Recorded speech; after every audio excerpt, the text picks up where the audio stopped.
Pemirsa rahmatillah, krana boten senyumnya niku krana rahmati Gusti Allah, welase Gusti Allah. Allah itu welas kasihan terhadap makhluknya. Sing jelas welas niku dibagi dados kali. Welas nek dunya karo welas nek akhirat. Sehingga kata-katanya Bismillahirrahmanirrahim. Ar-Rahman itu lain jenengan ngarteni kan Maha Pengasih ngoten iki. Ar-Rahman, Ar-Rahim dan penyayang. Tapi nek teng mriku krana enek ale Ar-Rahman. Jadi nek kata-kata bahasa Arab, al itu menentukan suatu arti yang sangat luar biasa, bisa berpengaruh terhadap arti. Itu Ar-Rahman. Ar-Rahman sama Rahman sudah beda, walaupun artinya lain dengan roh itu pengasih, tapi konotasinya sudah beda. Makanya dalam Alfiah itu menyebutkan al-harfu ta'rifin awilami faqat karena matun aruf tatul fi'in amat. Al itu adalah suatu perangkat untuk mengkhususkan sesuatu kata biar maknanya tidak melebar. Sehingga Ar-Rahman itu bisa dikatakan Allah itu belas kasihan di dunia dan di akhirat. Artinya apa? Allah itu juga belas kasihan terhadap orang muslim dan juga orang yang kafir.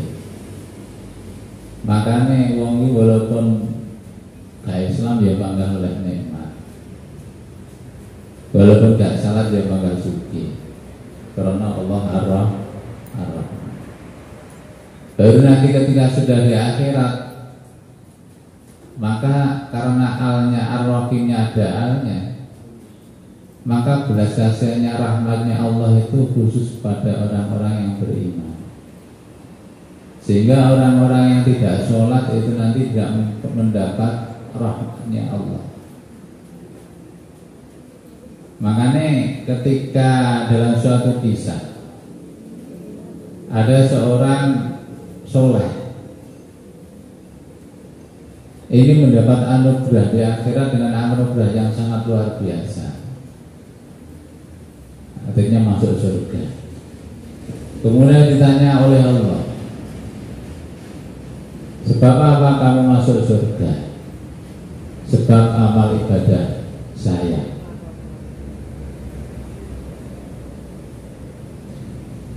Dan akhirnya dihitung, lek sebab amal ibadah kira-kira lek wong umur kuwi 80 tahun bangane ibadah selama lek balik tiang niku berarti pindah. Jadi balik niku nek wong lanang kan rata-rata nggih 15 tahun lah kena ngomong. Apa 70 wis. Selama 70 tahun. Karena bukan karena rahmatnya Allah, maka Allah sebetulnya hanya membalas dia selama 70 tahun masuk surga. Setelah itu harus keluar. Karena belas kasihnya Allah, ala rahmatnya Allah, orang yang masuk surga karena merasa rahmatnya Allah, maka bisa menikmatinya selama-lamanya. Itu rahmat. Ya padha karo awake dhewe.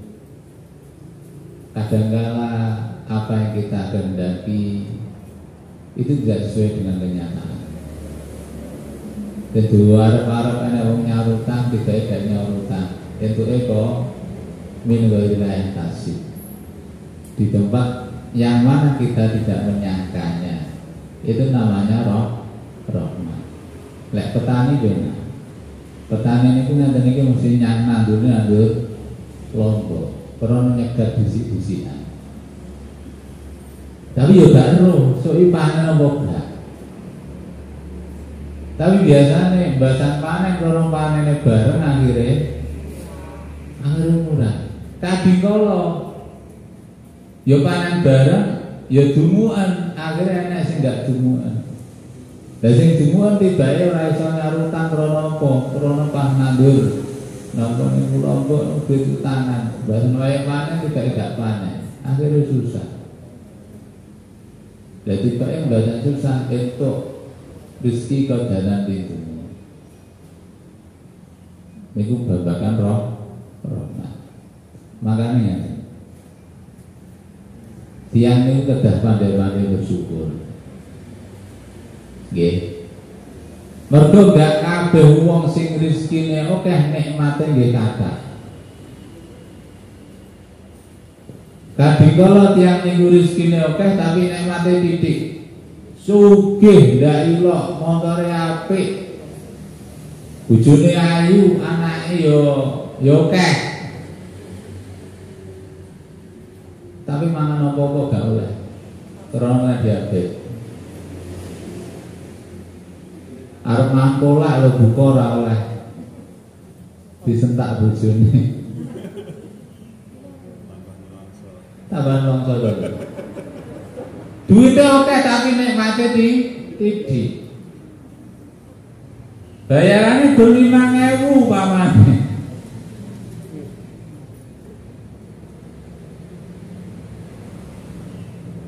Tapi karena Allah itu mempunyai sifat rahmat, akhirnya walaupun hanya 5.000 per bulan,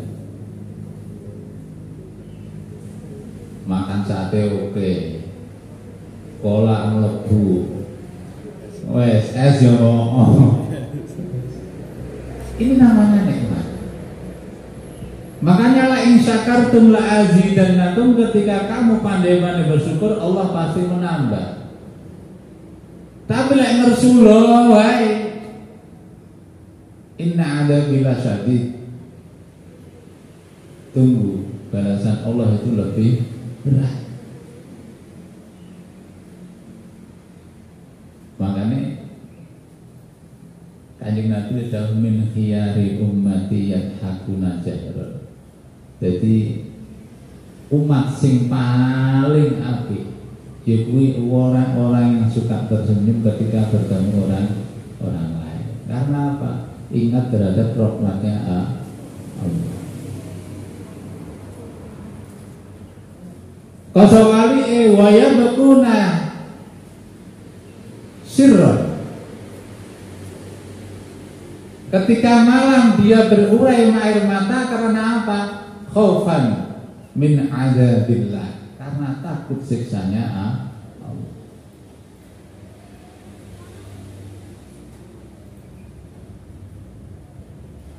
Jadi dari hadis itu kita bisa berhikmah bahwasanya pentingnya kita itu tetap tersenyum. Karena selain senyum itu ibadah, senyum itu juga menyehatkan. Makanya Rasul itu juga mengatakan bahwa la tuhkiranna khairan walau bitabassumil wajhi.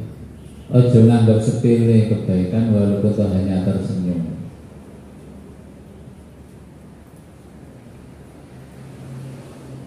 Itu adalah sesuatu momen di mana kita itu harus selalu berbuat baik sebisa mungkin walaupun kelihatannya kecil.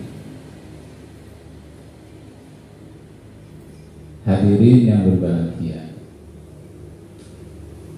kita lanjutkan untuk materi selanjutnya seperti kemarin, bahwasanya tetap kita orientasinya pada syukur. Orang itu kalau memang bersyukur, itu pertama yang diucapkan pasti alhamdulillah. Tapi sebetulnya selain alhamdulillah ada kewajiban lain. Ketika orang bersyukur,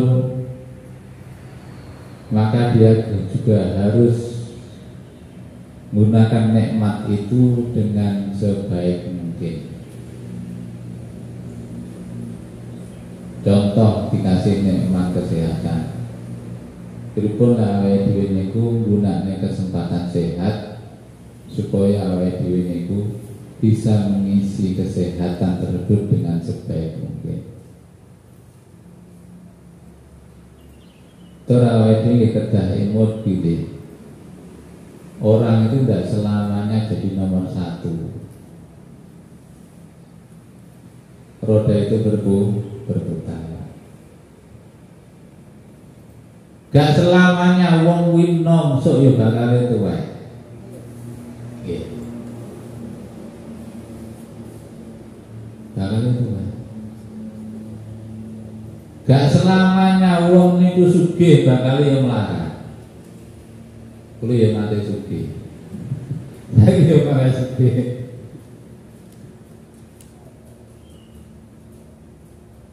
Artinya nopo? Bahwasanya ukuran orang itu bisa mengalami kenikmatan di dunia, satu, dia itu harus takwa kepada Allah. Dia bisa merasakan kebahagiaan di dunia bila dia itu memang bisa meresapi apa nikmat Allah. Jadi pandai-pandailah bersyukur. Duwe bojo kaya ngono, ya alhamdulillah tangga. Makanya orang yang baik adalah orang yang selalu memandang sebawahnya ketika urusan duniawi. Karena apa? Karena orang yang selalu memandang penghasilan orang yang sebawahnya akan terucaplah syukur. Mesti alhamdulillah. Tapi lek wong kok nyawang babakan dunia, babakan duit lah benake ngomong. Dunia itu sebenarnya tidak hanya duit tok. Ya bojo ayu barang ya dunia. Gitu. Gue banding-banding bojo ini malah repot. Bojo itu kan ada banding karo kaya tiba wae ngono.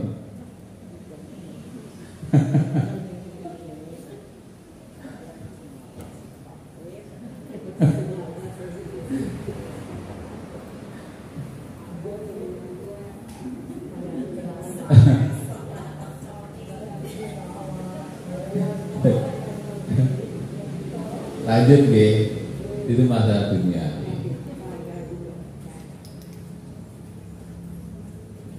Makanya yang namanya duniawi itu dalam apa itu hadis sebutkan man nabon luma fadula minal hajat. Yang namanya dunia itu sesuatu yang melebihi dari kebutuhan sehari-hari. Itu terkait harta. Kita lanjut. Sehingga gini, orang itu ketika diberikan Allah nikmat, maka satu kewajiban orang itu harus pandai berbagi. Dalam hadis disebutkan min nafs an akhihi al mu'minu man nafasa an akhihi al mu'min kurbatan min kurabi dunya nafasallahu anhu kurbatan min kurabil akhirah. Hadisnya dari Abu Hurairah. Abu Hurairah itu artinya Abu itu artinya bapak, Hurairah itu kucing. Ya. Dikatakan Abu Hurairah ini wakilah, ada yang mengatakan Abu Hurairah tiap di mana Rasul ada, dia juga ada. Jadi begitu. Makanya Abu Hurairah itu orang yang paling banyak meriwayatkan hadis, sekitar 7.000-an hadis. Abu Hurairah termasuk as-sabiqunal awwalun, termasuk sahabat yang masuk Islam duluan. Ini Abu Hurairah. Dia termasuk sahabat Rasul yang cerdas juga. Ketika Rasul itu merintis madrasah, yaitu Ashabus Suffah. Pertama muridnya itu angkatannya Abu Hurairah 70 orang. Ashabus Suffah itu Pak Eri sudah haji ya? Haji Ramadan. Jadi di antara Madinah sama Mekah itu ada namanya desa itu Sufah. Sufah di situ ada tempat yang namanya Masjid Kiblaten. Jadi dulu itu Islam pertama kali sholat menghadapnya di Masjidil Aqsa, Palestina. Baru kemudian mendapat perintah walillahi masyriq wal maghrib fa inna ma wallu fasama wajhullah niku kawal liwajhaka satra Masjidil Haram. Ketika sudah ada perintah itu baru umat Islam itu hadapnya sholat pindah ke Baitullah, Ka'bah. Maka masjid itu yang pertama kali dibuat oleh Rasul itu diubah arah kiblatnya. Yang tadinya menghadap ke Baitul Maqdis menjadi menghadap ke Baitullah. Lah, karena adepe niku dirubah, otomatis ada ruang yang kosong yang tidak digunakan sholat. Karena ada ruangan kosong niku akhirnya kali Kanjeng Nabi setiap ba'da sholat damel kajian ilmiah ngulang para sahabat. Jadi asal muasalnya madrasah ini, asal muasalnya sekolah ini, yaitu setiap Rasul itu setelah sholat itu ngaji ngulang sahabat. Karena sahabat ya rena-rena Bu. Enek sing pinter ya enek sing ndak. Bahkan sing diwarai sholat ya enek sing ndang nyantol enek sing ndak. Niki memang sahabat Nabi, maka tercermin ya saiki ya enek sing dadi guru ya enek sing dadi kuli ya umat Rasulullah. Bahkan para sahabat itu ketika diajar oleh Rasulullah ada yang paham, ada yang tidak. Diwai sholat, Rasul mengatakan sallu kama ra'aitumuni usulillah sholat, deloken gerakanku. Ngono ku ya enek. Ketika Kanjeng Nabi sholat Allahu Akbar, sahabat ikut takbir juga. Krana dawuh Rasul sholat padha karo carane lek sholat. Bar Allahu Akbar, enek sahabat niku sing jagongan. Sarapane kok apa ya? Kowe nek ngomong. Kok bukane nggih apa? Dalam sholat itu jagongan. Makanya ini jenenge sahabat itu no. Makanya Pak Guru nek guru rajane rapate anu yo gak bareng-bareng ora marah nih Pak Polo. Lah ketika setelah selesai sholat, sahabat liyane itu muring-muring. Sholat kok jagongan. Lah akhirnya kali Kanjeng Nabi diceluk sahabat niku.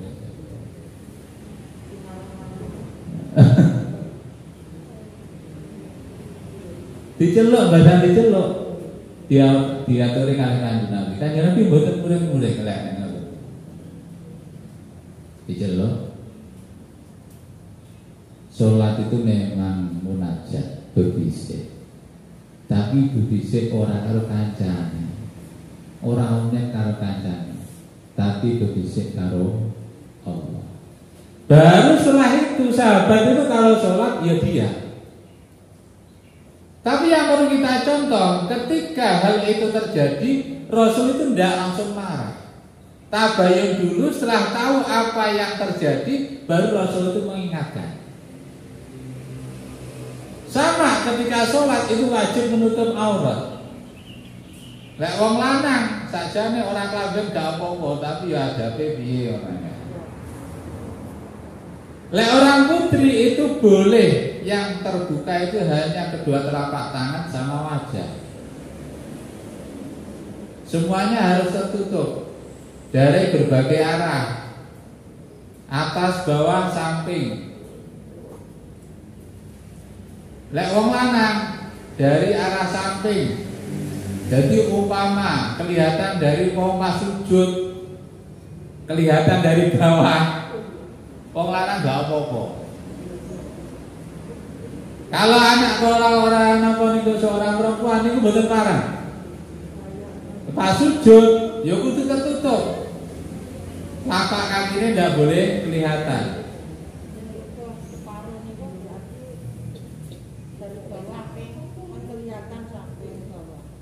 Nah, lek mau kena separuh kan dari bawah kelihatan, ya otomatis harus dirubah pakai mukena yang enggak potongan. Atau bisa diakali ketika pakai mukena yang potongan kita pakai lengan panjang. Ya. Sing paling rawan ketika takbir kalau mukena potongan. Kalau enggak tahu takbirnya kan langsung mangkat gini. Buat. Lah iki mesti engko lama uwet. Ya. Ya.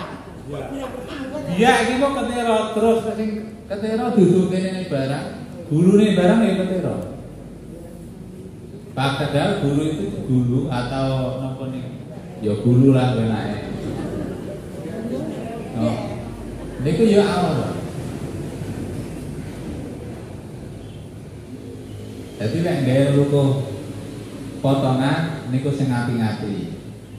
Lho Pak, umpama salat gak pakai ruko apa bisa? Ndak apa-apa. Lho jenengan ngerti ini salat bisa.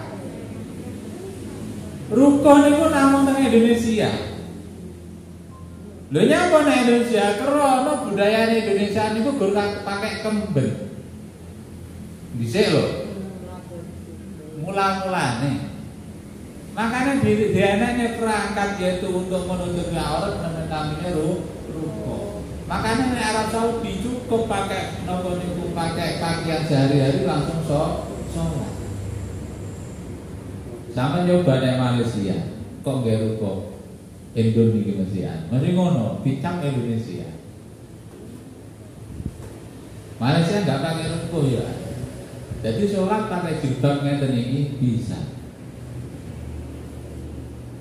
Yang penting menutupi aurat. Itu pun ketika masalah aurat, sahabat Rasul tidak langsung paham. Sing jenenge aurat niku nggih ngoten niku. Baru ini paham ketika Ibnu Abbas, ini masih di Madinah. Ketika para sahabat yang lain itu sholat pakai gamis ya kalau orang Arab. Ibnu Abbas itu ya apa krana sumuk kira-kira. Jadi gamisnya dilepas, kemudian gamisnya ditaleni. Kaya sarungan ngono. Akhirnya sholat niku wudu. Maksud wudu niku napa? Gak klamben. Padahal waktu itu Ibnu Abbas termasuk sahabat yang menjadi panutan.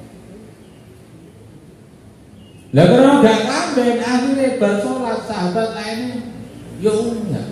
Piye to digawe panutan kok ya malah ora klamben.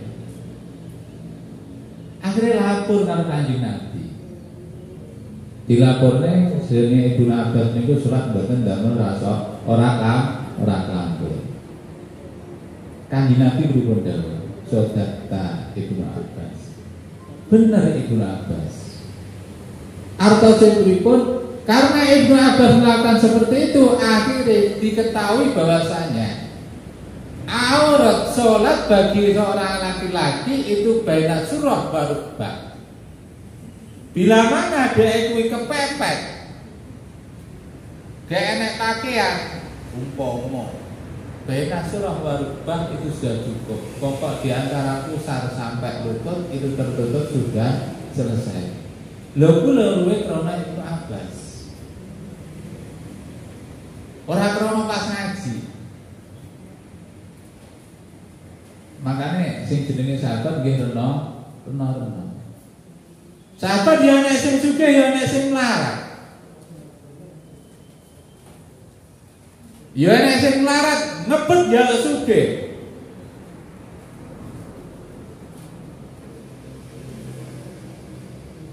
Niku sahabat.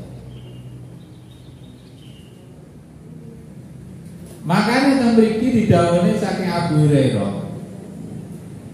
Karena orang itu pasti ada yang kaya, ada yang miskin. Sehingga dawuh Abu Hurairah, man nafasa kurbatan min akhihi al-mu'min, nafasa kurbatahu min kurabil akhirah. Sing sapa wong siji kok seneng membantu orang yang susah, walaupun toh hanya satu kali, maka besok di akhirat orang itu kesusahannya akan dihilangkan oleh Allah. Kita tahu, awake dhewe kehidupan akhirat itu dimulai ketika kita sudah mati, Bu. Itu awalun min hayatul akhirah. Nggih punika sasampunipun bekerja. Wong sing mati niku sing diarep-arep bersita pengen balik urip neh. Krana apa? Krana ngerti, marasakne lek nek kuburan niku mboten penak banget. Sujune ra nek sing kabar-kabar.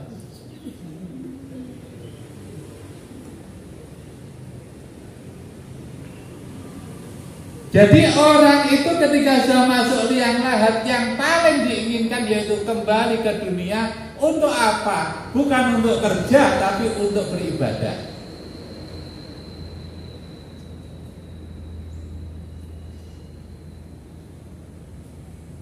Nah, kesempatan bagi orang yang suka berbagi, yang suka nolong kancane susah, dinasehati, diwei, dibaturi, dijak ngobrol. Jadi sering-sering lah membantu temannya yang susah. Padha karo sahabat Rasul yaitu Sayyidina Abu Bakar. Abu Bakar itu juga tidak elok, tapi lomane luar biasa. Arifnya juga luar biasa. Jadi Abu Bakar itu sifatnya arif, bukan gampang emosi.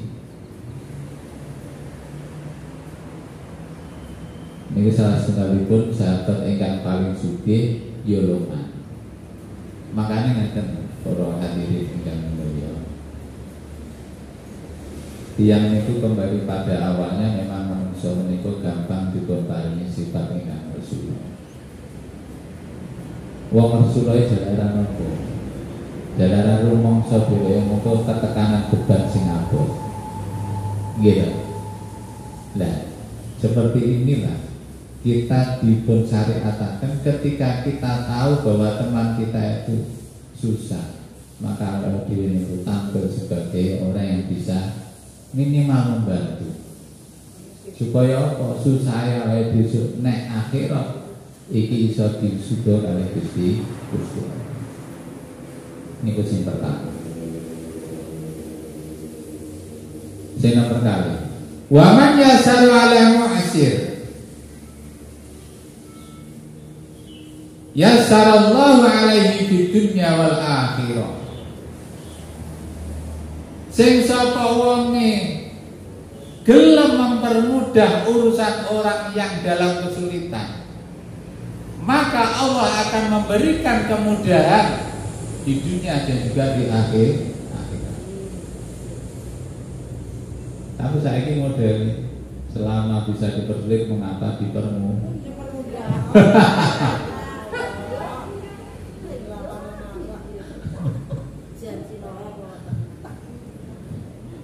Ini usahanya awake dhewe mandang. Jadi selama bisa dipermudah, jangan dipersulit. Itu lalu ada ujian ya. Ujian itu dia ujian beda-beda itu gitu. Maksudnya urusan kita selama bisa dipermudah, jangan dipersulit. Apalagi dengan orang lain. Apalagi ketika puasa. Jadi ngeten lho kuwi. Semua itu bahwasanya tercermin bahwasanya wong gak iso urip dhewe. Orang itu bisa dikatakan baik ketika hubungan dia dengan Allah baik, hablum minallah, tapi juga hablum minannas. Hubungan sama juga harus baik. Makanya ketika rukun Islam, salah satu yang menjadi kunci sukses menika rukun Islam yang ketiga. Nggih punika kok ketiga, keempat nggih zakat. Zakat niku termasuk hubungan antara manungsa kaliyan manungsa. Makanya ngeten di awal surat Al-Baqarah telah sebutkan hudal lil muttaqin. Wong sing diarani bisa mendapat hidayahnya Quran yaitu wong sing takwa. Di antara pertama alladzina yu'minuna bil ghaib, yaitu orang yang percaya terhadap perkara yang sama. Walladzina yuqimuna sholata wa mimma razaqnahum yunfiqun ganda. Wong sing hubungan dengan Allah baik yaitu dengan sholat, wa mimma razaqnahum yunfiqun, dan dari sebagian hartanya dia mau bersedekah. Ini tuh. Jadi ini kalau hadirin ingkang mulia. Dari hadis ini bisa diambil kesimpulan bahwasanya orang itu hidup pasti mengalami ujian. Ketika mengalami ujian seperti itu, kita jangan pernah bahwasanya kita berasumsi Allah tidak sayang pada kita. Dan ketika orang lain mengalami ujian, kita harus tahu bahwasanya bila mana kita mampu membantu, mari kita bantu. Hukum bulan puasa, semakin banyak beramal, semakin banyak faedahnya. Kota sing penak niku wong sing loman, mboloman tenagane, mboloman duwite, mboloman pemikirane. Penak nek manggil itu. Walaupun toh rezeki niku hitungannya awake dhewe lek diukur karo duit niku memang boten saged. Karena apa? Jatahe manungsa beda-beda.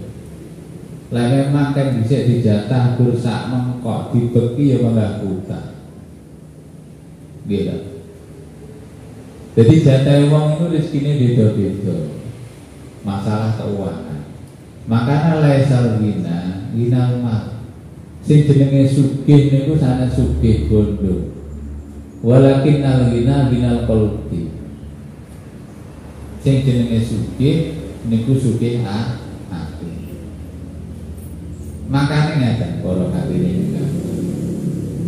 Tiyang niku saged sadar gampil nampi nasihat niku kedah enten nurun fil qalbi. Cahaya dalam hati. Makanya salah satu maziyah Al-Qur'an, Quran niku lek diwaos iso dadekne sifa'ul lima fis sudur. Iso dadekne obat dalam hati. Susahe manah lek tinggi maca Quran iso ilang. Malah ada salah satu surat yang diistimewakan untuk menjadi cahaya pelita dalam hati, nggih menika surat Kahfi. Dalam hadis disebutkan, man qara'a surat al-Kahfi fi yaumil jum'ah alahu min nur ma bainal jum'atain. Sing sapa wong yang maca surat Kahfi di hari Jumat, maka dia akan dikasih cahaya di satu Jumat ini sampai Jumat berikutnya. Tafsirannya hadis ini, wa hadan nur yaqdhibullahu fi qalbil qari. Cahaya niki dikasihkan orang yang mau membaca surat Kahfi. Kahfi itu artinya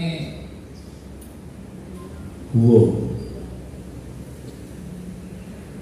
Diambil dari kisahnya ayat 1 sampai 15 yaitu Ashabul Kahfi.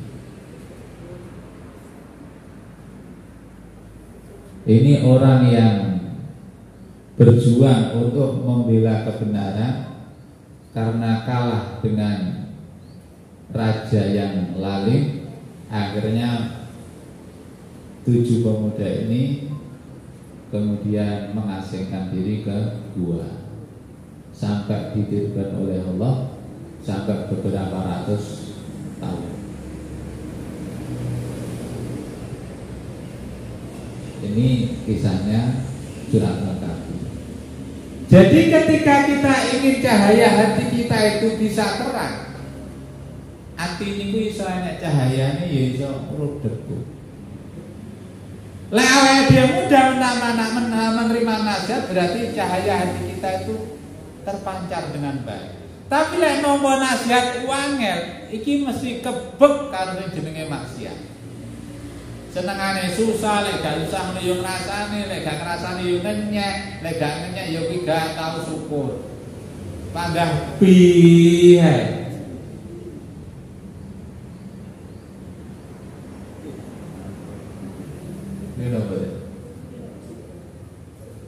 Bi krana apa? Krana perkara donya sing durung teka. Wong enggak tau syukur, enggak gelem syukur krana apa? Krana ngeling-eling perkara sing durung teka.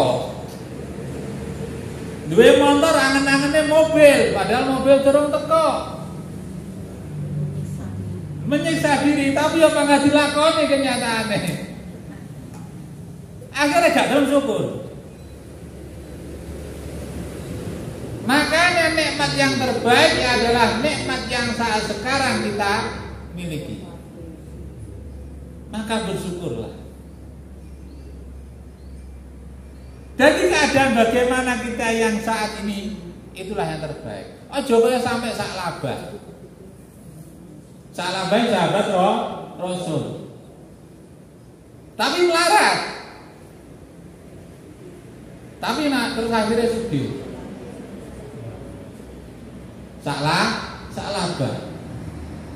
termasuk ini suami sentak istri ini salah ini melarat kalau bojone wedi ya sampai melarate baju yang untuk sholat itu satu gantian sama istri itu salah sama nih iso nopo niku iso bayar. Jadi tak abah niku ketika dia miskin, sregep jamaah bu nang masjid. Wong lanang nek melarat betah, artine betah ora patek kego. Krana apa? Krana yang ngerti penghasilane, ngerti kekuatane. Tapi kan kalau sing gak kuat itu sing wedok. Mujet-mujet kae. Oh, ora. Ngancam badan. Aku lah kalau tanya bokong.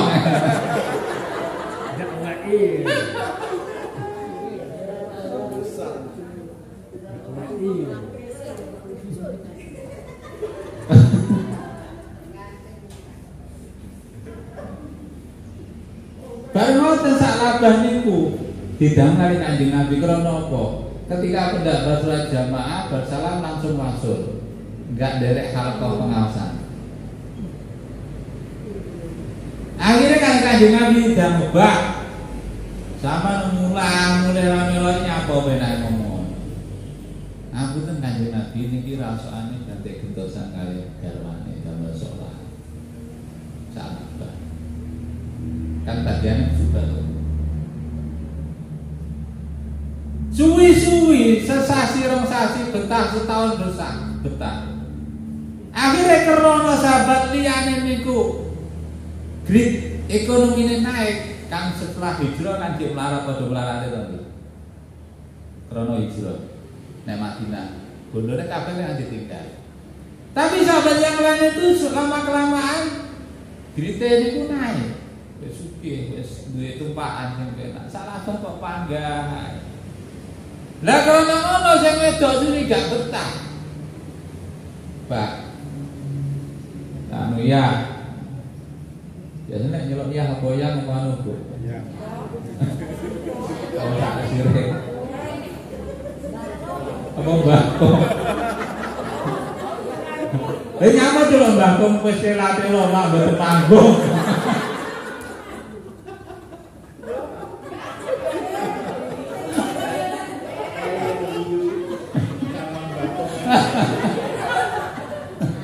Oleh ayah karena wis wayahe kan ngono.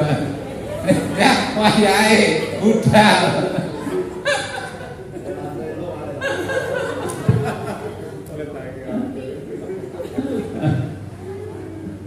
Lah akhire krono bojone gak betah. Bang yo yo donga sampeyan cedhek kali Kanjeng Nabi. Yo donga supaya awake ekonomi ini dipenakne. Sowan karo Kanjeng Nabi, wedi karo wong wedok sahabat. Wong lanang iki nek wong wedok mecucuku susah hindar. Lah piye arep payuh wedi. Yakin Pak Min lho ya wedi.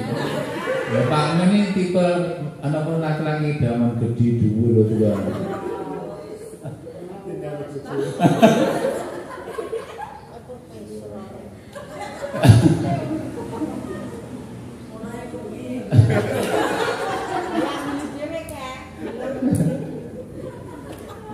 Lah karena wedi karo bojone budal walaupun sungkan.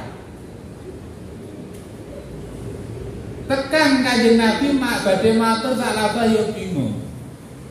Didamel Kanjeng Nabi anak apa, Mbah? Badhe maturi aku aneh salabah niku yo jenenge wong larat, yo gak penak kali Kanjeng Nabi. Pengajian yo ora sregep.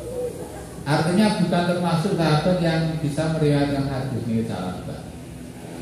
Jadi sahabat yang pinter ini sahabat yang meriwayatkan hadis ini. Pinter-pinter. Akhirnya matur kalian Kanjeng Nabi. Ngaten Kanjeng Nabi. Garwa kula pun boten ketang melarat. Nyuwun supados dibedungane sugih. Kanjeng Nabi kaget. Bah sampean dalam kondisi saiki wa halu hada al-an khairun laka. Keadaanmu saiki lho sing paling apik, gak sanjang sugih. Karena wong lanang dituturi Kanjeng Nabi karena atine resik, ya langsung nampa. Wong nggih lek ngaten, akhire waso. Bojone semalang grek. Piye? Kong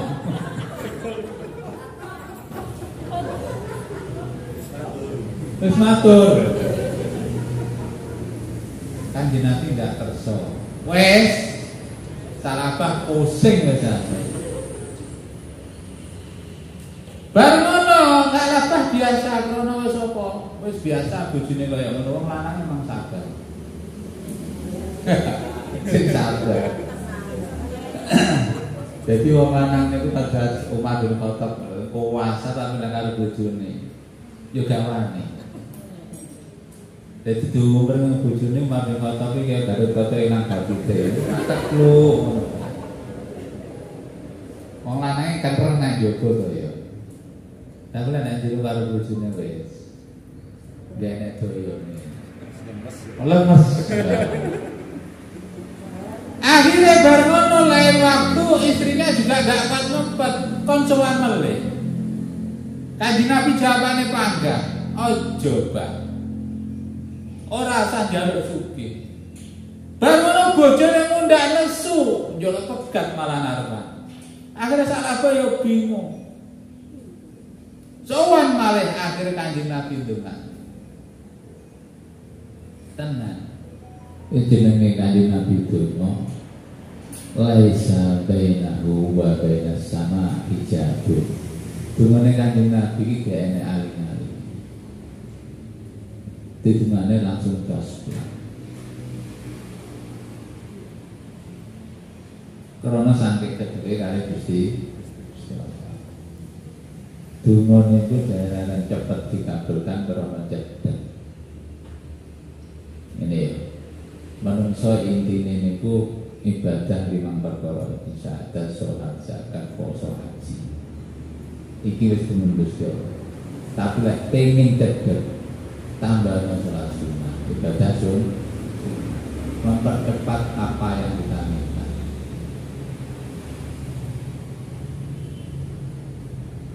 Wis bareng salat banget. Bahasan ngaten sak labah didongane Kanjeng Nabi sing maune gur duwe wedhus siji. Babon ngrik-ngriken. Dikawekne ra manak-manak, ora dadi-dadi ya krana ngrik-ngriken janane rakne. Sontak-sontakne mangga dadi. Bahasane entuk dongane Kanjeng Nabi. Disenggol ae dadi.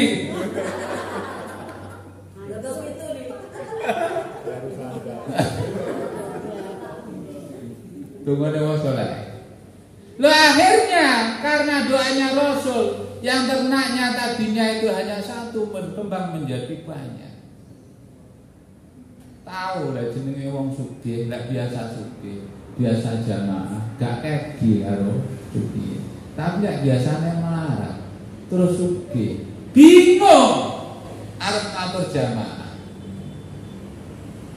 Gak biasa sugih. Tenang ketika wis sak kandang kebek sak nabah wis kilo mau 5 waktu truk akhirnya katek watang waktu. Mudah oke akhirnya bersak waktu tok. Apa maghrib? Ya maghrib kan kena ada jamaah ya. Iya lah. Jamaah paling favorit niku maghrib. Jamaah paling arah subuh. Padahal lek ngerti ganjarannya sholat jamaah subuh, wong nggak pengen hilang jamaah subuh. Jadi jamaah subuh niku ta'dilu ibadati kullalai. Jamaah subuh niku bandingane ganjarane padha karo ibadah sewengi put sampai-sampai. Karena kaya ngono saya di kemarin dahulu nih. Lek awakmu melek bengi akhirnya ngorbane jamaah fardu, gak sah melek bengi, tapi iso jamaah subuh. Sampai kono saya tidak mau.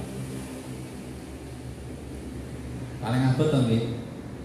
Paling abot arep melangkah yang musala abot. Apalagi bapak-bapak. Jamaah niku maune Pak nggih, enten sing ngomongane fardu kifayah lho ya. Bagi bapak-bapak lho ya. Jamaah nang musala. Akhire didadekne sunah muakkad. Lah fardu kifayah dilebut wong lanang kira. Lah piye dosa rene jamaah kaya wong lanang lek jamaah karo wong wedok. Sing diperintah sunah muakkad ki wong lanang. Tapi jamaah nang musala sing akeh panggah wong wedok. Wong lanang nyandi, terus mancal sarung. Mari wis kakung-kakung balik. Akhirnya kerana ini gua akhirnya sakban napa sak labah niku saya suwe saya sugih, akhirnya gak tau nyang masjid. Niki lho. Bedane wong sing syukur karo gak.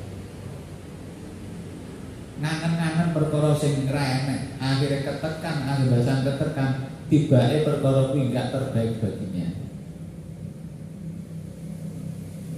Kadang kala sadurunge duwe mobil, gatel karo kancane.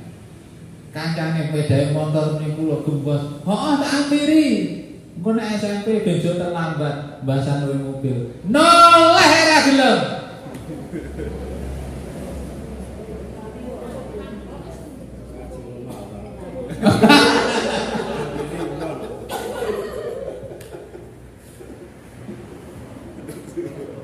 Gitu.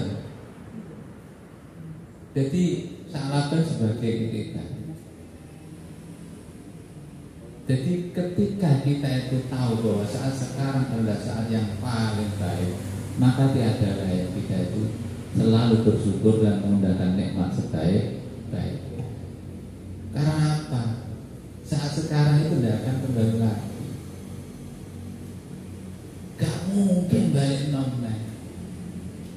Makanya tak omong nemang, uang ini nek kuburan nek mati sih diharap-harap nak sitok pengen balik urip meneh. Wong ahli ibadah ya juga ingin hidup lagi. Padahal dia itu merasakan nikmatnya kubur. Jalaran apa? Wong ahli ibadah. Itu karena apa? Karena merasakan nikmatnya ibadah. Sehingga nikmat ibadah itu tidak bisa terbalaskan walaupun toh dibalas dengan surga. Jadi umpama dilebokne surga, iki pangkat pengen ibadah ae. Enggak konotasinya mlebu surga akhirnya bojone 40, enggak ngono kuwi. Tapi yang dinilai itu adalah dia itu merasakan nikmatnya ibadah. Ketika sudah di akhirat, dia tidak bisa merasakan nikmatnya ibadah karena memang tidak perlu lagi ibadah. Apalagi wong sing gak tau ibadah, wis dileput terus. Jadi ngaten, wong niku kan nenggal. Innal abrara lafi 'aliyyin wa innal fujjara lafi sijjin. Wong nek mati tempate guru loro, Bu. Dadi lek nek SMP nek sing membo-membo ora usah percaya kok kepenakan. Wis setan murni ngono ya. Kula niku riyen ketika ngaos mriki genate sing ruangan mriki. Kesurupan nek tak kelas. Ya jujune nek bolo-bolo. Akhirnya tadi ini alhamdulillah penama bang. Pokoknya ngaji terus aman. Panas menunggu kalau ngaji. Kalau ada gosip,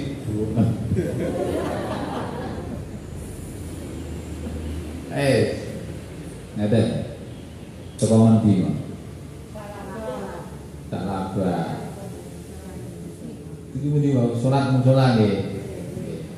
Innal abrara lafi 'aliyyin wa innal fujjara lafi sijjin. Jadi wong niku lek sae, Bu, ketika dia meninggal, arwahnya ini bertempat pada arwah yang namanya 'aliyyin. Lah dia di situ bisa berinteraksi dengan sesama orang-orang yang soleh. Jadi kalau tanggone sing apik dhisik seneng kan nulung karo kancane niku saged awon. Wa innal fujjara lek matine niku dhek niku dalam keadaan jelek. Bar mendem klepat mati, lepet. Sijjin. Di situ dia tidak bisa kemana-mana. Kok kepenaan ngedeni? Lho malaikat karena kan udah lereng.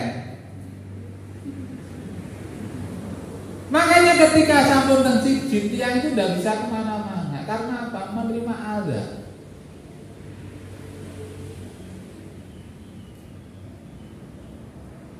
Dan arek pilih di sing jelas. Kehidupan setelah meninggal, setelah mati itu adalah kehidupan yang kekal. Amal dari iso tambah, isone dikirim. Tidak dinakan hati kalau amal. Tak dulu kurang seperempat. Berapa Pak?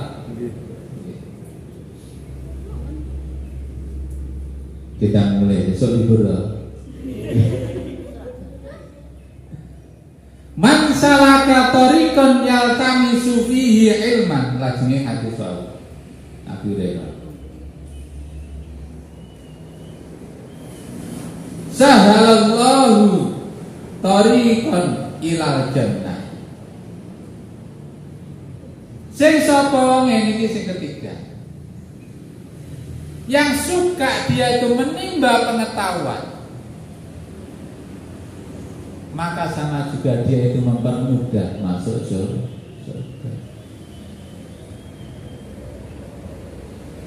Pengetahuan. Di sini salaka tariqan. Jadi pengetahuan itu umum.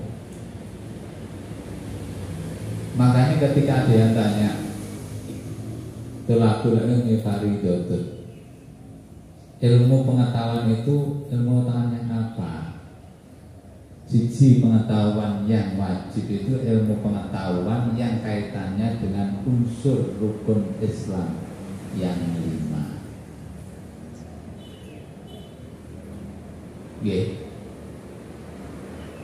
Unsur pengetahuan yang lain ini juga wajib diketahui bila mana terkait dengan profesi jenengan. Wajib. Berarti itu juga termasuk yang mempermudah kita masuk surga. Jadi umpama jenengan wis belajar sholat terus leres, akhirnya profesinya jenengan guru fisika, ya. Berarti dengan jenengan mencurahkan pengetahuan untuk meneliti sesuatu terkait yang hubungannya dengan fisika, itu juga pahala. Karena di situ bisa diketahui beberapa faktor yang kaitannya dengan ilmu fisika. Contohnya nenek pondok, ya kuwi ilmu falak.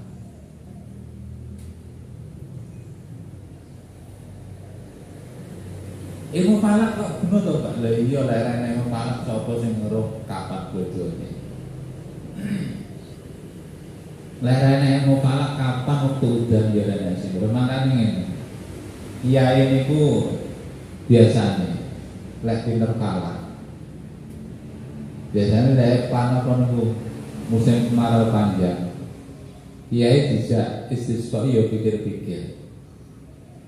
Karena golek pas istisqa pas kemarau panjang tiba ora udan, kiai ini ya isin tenan. Makanya kiai ya kudu ngitung, wah iki waktune udan apa dunya. Mesti ngitung.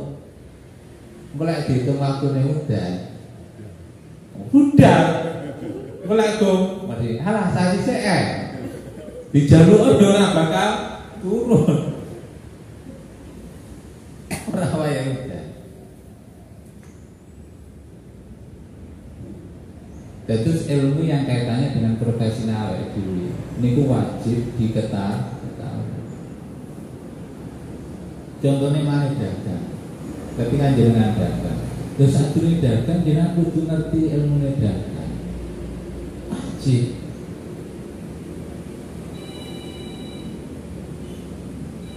Ketika mau jadi gimana pulang profesinya gimana? Makanya ketika bukan profesinya, belajar itu tidak wajib, belum wajib.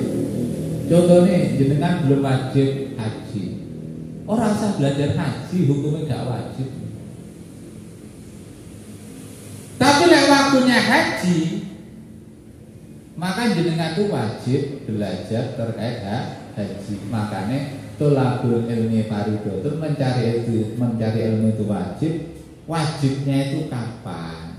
Wajibnya ketika mau menjalankan sesuatu yang ingin dilakukan. Contohnya mau sholat, baru jenengan itu sudah wajib sholat, harus ngerti ilmu sholat.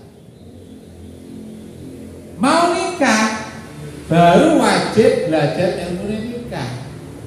Aku ora ngomongnya mau wayu, pegawai negeri wedi wayu. Ngoten nggih. Lah mergo napa Pak kok kaya ngono? Mergo lek jenengan iku wajib saiki padahal hajine sik sok. Lek jenengan enggak belajar mulai saiki, lek wajib berarti jenengan iku dosane mulai saiki. Ngoten lho ya. Makanya golek ilmu, golek pengetahuan itu sesuai dengan profesinya. Kalau bukan profesinya, ya belum wajib. Dia itu mencari ilmu. Jadi kalau bahasa Arabnya wajib muasak, fleksibel wajib ini.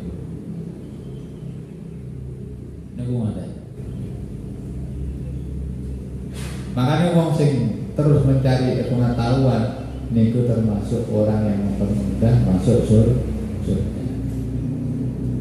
Lajenge. Wa ma ijtama'a qaumun fi baitin min buyutillah yatluna kitaballah wa yatadarasunahu fi ma bainahum illa zadat alaihim as-sakinah wa ghasyiyatuhumur rahmah wa hafathumul malaikah. tiada segolongan kaum yang mau berkumpul kemudian dia mau bergantian membaca Quran tadarus, kecuali Allah itu memberikan rahmat anugerah yang sangat besar sekali. Selain itu Allah juga akan memberikan ketenangan. Makanya lek poso niku ya tadarus sing apik niku nggih kados ingkang dilakoni Kanjeng Nabi. Kanjeng Nabi lek poso niku darus. Tadarus niku saling membaca. Lek bahasa Arab niku lek darsun itu pelajaran. Lek tadarus saling belajar. Saling berarti memberikan. Jadi bahasa Arab niku ngono. Jadi inti kosakatanya sama tapi beda tambahan. Darsun karo ya tadarusu. Jadi lek ya tadarusu, lek ya tadarusu belajar, tapi lek ya tadarusu saling memberikan pelajaran. Dan Nabi ketika puasa itu saling membaca. Malaikat Jibril membacakan, kemudian Nabi membaca. Makanya pas poso niki sing sae niku darus. Darus iki tadarus. Tadarus piye? Sitoke nyemak, sitoke maca. Onda. Mas kiambak ini kira pas. Ya pas kona. Tapi sing luwih sae tadarus. Ya tadarus. Karena apa? Majistama tidak ada seorang golongan dan segolongan yang berkumpul kemudian disitu baca Quran dengan bertadarus, kecuali Allah akan memberikan ketenangan. Tadarus. Karena apa? Ngeten. Sirine Bu. Biasanya tiang ngelek maus Quran lek tiang mbak kleru orang ngerti. Iya dah. Mutu kan. Sementing dan hatam. Tapi gue lelai di semua. Aku akhirnya sing salah nih gue ngerti. Contohnya biasanya lo yo tentang khusyuan. Kabayang sor atau ain sim tok boleh reso lek moco yo aslapo masih ngono kuwi. Al-samro alamaro biasane ngono kuwi. Kosama. Iki lek gak iso ngono kuwi. Contone ngatos bacaan ingkang gore-gore itu bacaan ingkang jarang, bacaan isma contohnya. Bismillahi manjriha wa mursaha.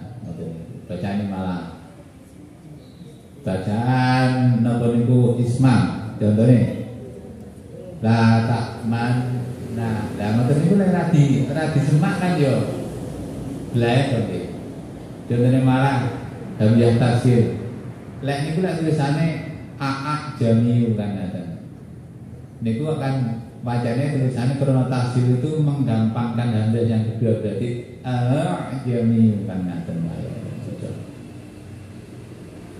Artinya begini Bapak Ibu ingkang kalau hormati. Quran itu nek dibaca bisa memberikan syafaat orang yang baca. Karena bisa memberikan syafaat lek maca ya kedah natos.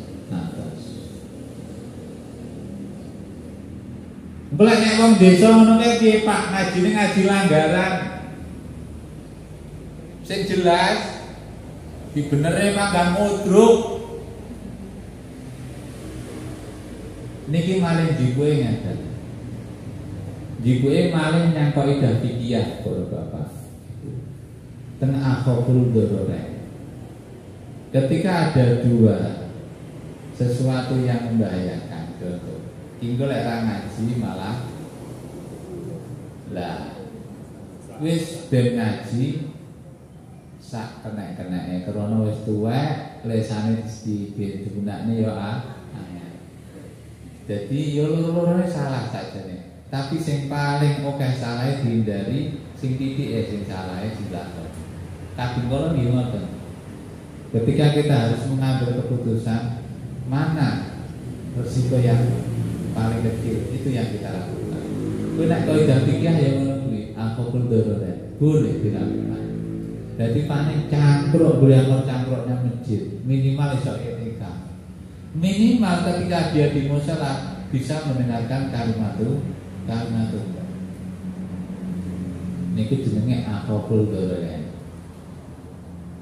Makanya ida istama'a dororain ini kudima al-akhaf. Ketika ada dua sesuatu yang risiko berkumpul, maka dahulukan, takutkanlah risiko yang paling sedih.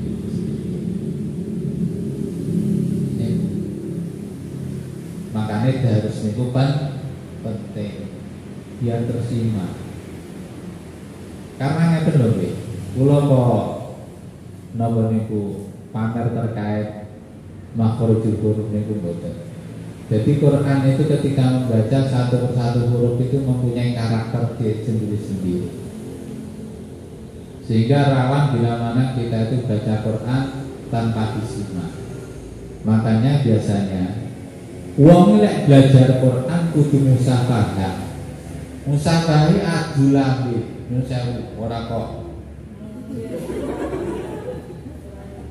Adu lambe niku obahe lambe jenengan niku saged dimirsani dulu. A'udzu billahi minasy syaithanir rajim. Bismillahirrahmanirrahim. Yo kita lek menene roh padha. Ketika roh tasbih Bismillahirrahmanirrahim. Kuwi roh ini kan roh niku getarane. Contoh iki contoh ora kok meneh jenengan. Lek iso ngono kuwi dilakoni. Roh ini ku lek roh tasbih getarnya itu harus tidak jelas. Padahal takrir roh, getaran roh itu hanya dua. Roh itu hanya dua. Tempatnya di mana? Tempatnya di punika aqsal lisan, ujungnya lidah, tapi yang dalam. Dadi roh niku komoilat niku kene. Ora pas nek kene. Lah nek kene iki makrote lang. Ditempelkan ke langit-langit. Roh. Dan tapi kok lek tak ulang kuwi ra iso ngaji. Lah mare guru TPA Bu dadi ngerti ngono. Guru TPA ini. Jadi yang ngaji SMP ini berarti sudah derajat. Biasanya saya tulang bocah-bocah cilik. Wes, jangan kali Pak nggih.